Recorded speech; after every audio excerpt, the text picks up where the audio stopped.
México Evalúa, Centro de Análisis de Políticas Públicas.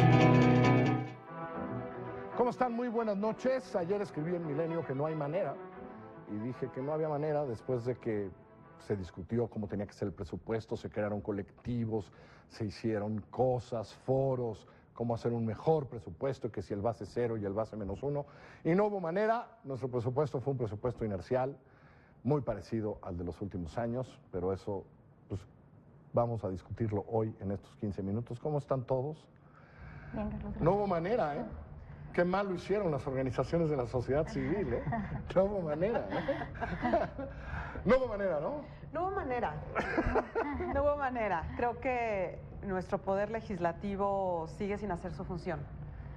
No tenemos un poder legislativo que realmente haga un contrapeso, sino creo que lo único que está esperando el poder legislativo es que se le permitan asignar una serie de fondos ahí en el ramo 23. Que no solo el Poder Legislativo, digo, no está documentado, pero tengo entendido que ahí todos los partidos y hasta los... Sí, todo el mundo, pues, y gobernadores, y todo el mundo se mete. Todo el mundo se mete, y bueno, apoya al Poder Ejecutivo en todas las enmiendas que solicita, entonces más bien veo como una colusión entre ellos en lugar de el trabajo de dos poderes. A final de cuentas, había una pequeña ilusión con esto del presupuesto base 0, ¿no? Que tenía que ver con revisar cada uno de los programas, con tratar de hacer ciertas cosas. ¿Hasta dónde se lograron ciertas eficiencias o no eficiencias? ¿Hasta dónde y hasta dónde no? Sí, exactamente. Creo que nos quedamos cortos. Era una oportunidad. En Fundar pensamos que quizás iban a haber más cambios en materia de transparencia presupuestaria. No todos los cambios se pueden hacer en el corto plazo. Había unos que tienen que ser más en el mediano y otros más en el largo plazo porque la inercia es grande.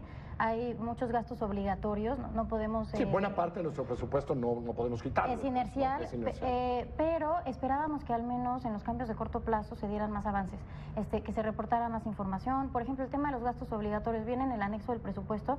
Varias organizaciones han pedido que los desglosen y no sabemos todavía, no se desglosaron. Nos quedamos cortos, dado el contexto. Es cierto que este rubro además es un poco nuevo, esto de gastos obligatorios, que no le llamaban así, ¿no? Lo leí, no sé si en el CIEP o algo así, que decía, ¿qué es eso de gastos obligatorios? Sí, exactamente, no lo llamaban así. Tiene pocos años que lo empezaron a poner así como anexo en el decreto. Pero de cualquier forma se ha hecho la petición. Por ejemplo, la auditoría calcula que más o menos el 80% son gastos obligatorios. Otra organización calcula que más o menos 61%. Entonces, no tenemos claridad exactamente. Y ese 19% no son pocos miles de millones de pesos además, porque aquí cuando dicen un 19%, no. ¿Qué fue lo peor que pasó en este proceso? Lo peor es que... Con base a las expectativas y con base a lo que tenemos que hacer. Lo peor es que seguimos con una dinámica donde parece que no hay una modificación sustantiva del gasto público. Las prioridades siguen sin estar muy claras. Como decía Mariana, hay un poder, en este caso el Poder Legislativo, que parece que no está muy interesado en modificar lo que dice el Ejecutivo, y donde hay ciertos rubros que consideramos que se requiere todavía profundizar más sobre su pertinencia y donde se requiere más transparencia. El caso de la deuda pública. La deuda pública y la estimación para este año, más bien para el siguiente año, de cerca del 50%, como proporción del PIB, nos parece un dato, digamos, preocupante, porque no sabemos cómo se está utilizando la deuda pública, porque también hay ciertos mecanismos que está utilizando el Estado, como, digamos, para que no entre dentro de la contabilidad, ¿no? Para endeudarse. Exactamente. Es decir, por ejemplo... que no, el gasto de inversión, le llaman inversión de alto impacto, la deuda de Pemex y la de CFE. Entonces, haz de cuenta que es como si tú en tus gastos mensuales dices, ay, gasté mucho en ropa, mejor se lo quito de mi cálculo, para no verme tan mal. Sí, ¿no? No está mal, Entonces, ¿no? nosotros creemos que estas prácticas contables pues no están favoreciendo ni la transparencia ni la planeación financiera del gobierno, ¿no? Y lo que dice Alfredo, pues sí, ya vamos en 10 puntos del PIB de deuda en esta administración que apenas va a ejercer su cuarto año. Entre otras cosas, eso les impide ya pedir más deuda, es decir, porque ya la deuda puede ser muy cara, es decir, ya afuera, ¿no? Cuando debes mucho y pides una tarjeta de crédito más, te dicen, espérame, yo ya no sé a cómo te voy a prestar. Me interesa mucho esta parte del proceso, porque al final de cuentas vi los números y las modificaciones en términos reales que hace el legislativo son muy pocas. Leí a Cecilia Soto en Excelsior el lunes platicando cómo esto es un asunto que allá en cuartos cerrados, ¿no? Y luego dicen vota, levanta la mano. Es terrible, ¿no? Que si hay como una abdicación del poder de la Cámara de Diputados cuya responsabilidad es esa, ¿no? Sí, el proceso sigue siendo un proceso cerrado. Pocos legisladores son los que al final toman las decisiones de reasignaciones del gasto. Desafortunadamente pasa todos los años, muchos legisladores no terminan de conocer el dictamen completo cuando lo votan. Muchos legisladores no saben exactamente qué es lo que se está votando. Y sí, exacto, sigue siendo un proceso cerrado que lidera la Comisión de Presupuesto. Las otras comisiones siguen sin tener tanto poder como la Comisión de Presupuesto. Y sigue siendo un poco discrecional el tema de cómo se asignan los recursos en la Cámara de Diputados. Estas asignaciones que hacen los diputados... Por poquito que sea, digamos, esas reasignaciones son tienen que ver con qué. Con criterios políticos. Realmente lo que tengo entendido que lo que se utilizó ahorita, porque no hay algo documentado, es uno de los criterios fue qué municipios van a tener elecciones, por ejemplo, para dar fondos para obras. Una pésima práctica es asociar las obras a elecciones, ¿no? En lugar de asociarlas a un diagnóstico de necesidades, a una estrategia. O sea, que dijeron, en tales lugares hay elecciones, ahí vamos a meterle dinero. Así Ahora, es. no habría que, bueno, yo creo que no habría que generalizar en el caso de los legisladores, porque sí hubo algunos pocos con los cuales nosotros nos acercamos, que impulsaron una serie de iniciativas, no solamente nuestras, sino también de otros actores. El caso de la diputada Minerva Hernández del PAN, el diputado Vidal Llérenas de Morena, el diputado Sergio López del PRD. Sí, pero lo que entiendo es como poder legislativo, Exacto. es decir, porque también leía yo que muchas cosas que se habían aprobado en comisión, a la hora de llegar al Pleno, no entrar. no entraron ni una, ¿no? Ahí Fueron tiene que ver con rechazadas, el asunto de los incentivos. En un programa que estuvo contigo, Juan Pardinas indicaba sobre el problema de la corrupción. ¿Cuáles son los incentivos que mueven a las personas que están implicadas en este tipo de dinámicas? En el caso del presupuesto es que el incentivo principal es que para poder aprobar el presupuesto, pues yo te doy algunas obras dentro de tu municipio o dentro de tu distrito, y entonces parece más bien este tipo de intercambio. Ahora, algo que hemos discutido en esta mesa con ustedes en otras ocasiones es un problema de eficacia también, de eficiencia del gasto. Es decir, yo soy de los convencidos que seguimos gastando poco en donde tenemos que gastar, en salud, en seguridad, hasta en educación, donde gastamos mucho, pero que deberíamos todavía de gastar más.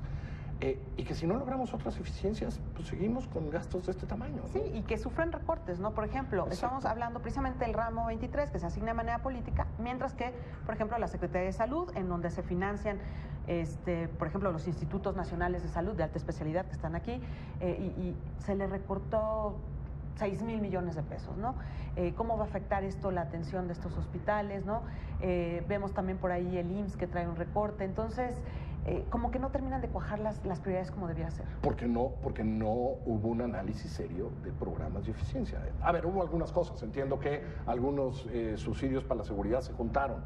Es decir, no creo que FASP, Subsemun, algo se hizo con ellos, se les cambió de nombre. Pero son muy pequeños, ¿no? de eficiencia. Nunca hubo argumentos ni del costo ni de la eficiencia de los programas para llegar a esas decisiones. Sí, exactamente. No terminan de quedar claros estos criterios para eficacia de los programas y para que se gaste mejor. Por ejemplo, y me parece que el Ejecutivo se quedó corto en disposición para cambiar las cosas. Por ejemplo, una nueva figura. O sea, desde su propuesta, decías, es que venía ya. Sí, desde su propuesta. Y sobre todo dado el contexto de que es un año complicado en las finanzas públicas, porque cayeron los precios del petróleo, porque vamos a tener menos ingresos. Entonces, nosotros esperábamos que fuera una oportunidad para reflexionar, ¿no? Y para meter cambios que se necesitan meter, porque si no los metemos ahorita que las cosas están así en las finanzas, ¿cuándo los vamos a...? No los vamos a meter para el presupuesto del 17 cerca de elecciones, ¿verdad? No, bueno. No creemos que ahí vayamos a hacer, Y es mucho más complicado que incluso para el 18, mayor, ¿no? Es mucho más complicado incluso para el 18 por las implicaciones. Y también es complicado porque incluso dentro del Poder Legislativo nos parece que no existen las capacidades técnicas suficientes como para poder hacer este tipo de reingeniería incluso de la propuesta del Ejecutivo. Si en el Ejecutivo vemos muchas carencias en términos de cómo se están determinando los programas, los presupuestos, cómo se hizo la reingeniería, la reingeniería que denominó presupuesto base cero, aunque en realidad fue más bien un recorte. En el caso legislativo es todavía más precaria la situación y ahí nos parece que sí es importante que tanto la Cámara de Diputados como en el Senado se sienten a discutir cuál es la necesidad que tiene el Poder Legislativo para poder tener un debate de altura con el Ejecutivo y entre ellos mismos, porque si no vamos a seguir un grupo técnico, ¿no? También leía que muchos, más bien la Comisión de Presupuestos contrata asesores externos y ellos hacen ahí las cosas y tal, porque no tenemos un instituto que medianamente lo diga, ¿no? Exactamente, y tenemos que generar un análisis que no dependa del ciclo político, es decir, que sean cuadros técnicos que permanezcan y que hagan diagnósticos objetivos para asignar, por ejemplo, el gasto público, ¿no? Y no repensamos esos mecanismos de asignación y esos procesos. Me equivoco si con lo que sabemos hoy el Ejecutivo administrativamente se apretó el cinturón y los gobernadores de algunos ramos de afuera dijeron viva la vida, más o menos así fue, ¿no? De algunos ramos. No queda tan claro que el Ejecutivo, no sé si el Ejecutivo se está apretando el cinturón. Sí, de las secretarías que más recortes tuvieron ahorita, uno de ellos es, por ejemplo, la Presidencia de la República, Ajá. ¿no? Pero ¿qué tanto se está apretando el cinturón? No sé. Sí, pero digamos, por lo menos ahí hubo algún recorte, pero más bien en lo otro dijeron, venga, gobernadores no se dejaron que se recorten No, pues, fondos para municipios y estados, el ramo no se 23 dejó, subió. el Poder Judicial, Participaciones aumentan. etcétera, participaciones aumentan, es decir, fue un poco decepcionante. Me queda un minuto, ¿qué sigue? ¿Qué sigue? Porque este año se discutió mucho con el presupuesto. ¿Qué sigue? ¿Qué sigue desde la sociedad civil? Yo creo que tenemos que darle muchísimo seguimiento a la ejecución del presupuesto. O sea, no debemos solo A lo de- discutirlo en lo aprobado, sino tenemos que ver cuál va a ser la consistencia ¿Cuánto de de este verdad esfuerzo. se gasta? Porque ¿Cuánto de también hay verdad muchos se gasta ajustes a y lo en largo de dónde la realmente verdad. se gasta. Fortalecer el monitoreo y vigilancia de los recursos, seguir pidiendo transparencia presupuestaria para facilitar este monitoreo y transparencia. En la ejecución, en lo que Hacienda transfiere todos los días, cada mes, cada 2 meses a todo el que le tiene que transferir, ¿no? De eso se trata ahora. Abrir ¿no? también el debate sobre el ingreso. No puede ser que solamente tengamos un debate sobre gasto sin tener un debate profundo sobre el ingreso y sus fuentes. Esa es otra discusión.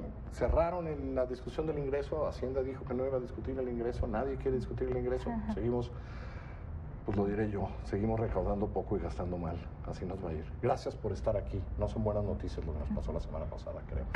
Que les vaya muy bien, buenas noches, soy Carlos Puch, mañana aquí los espero, 9:30 de la noche en Milenio Televisión.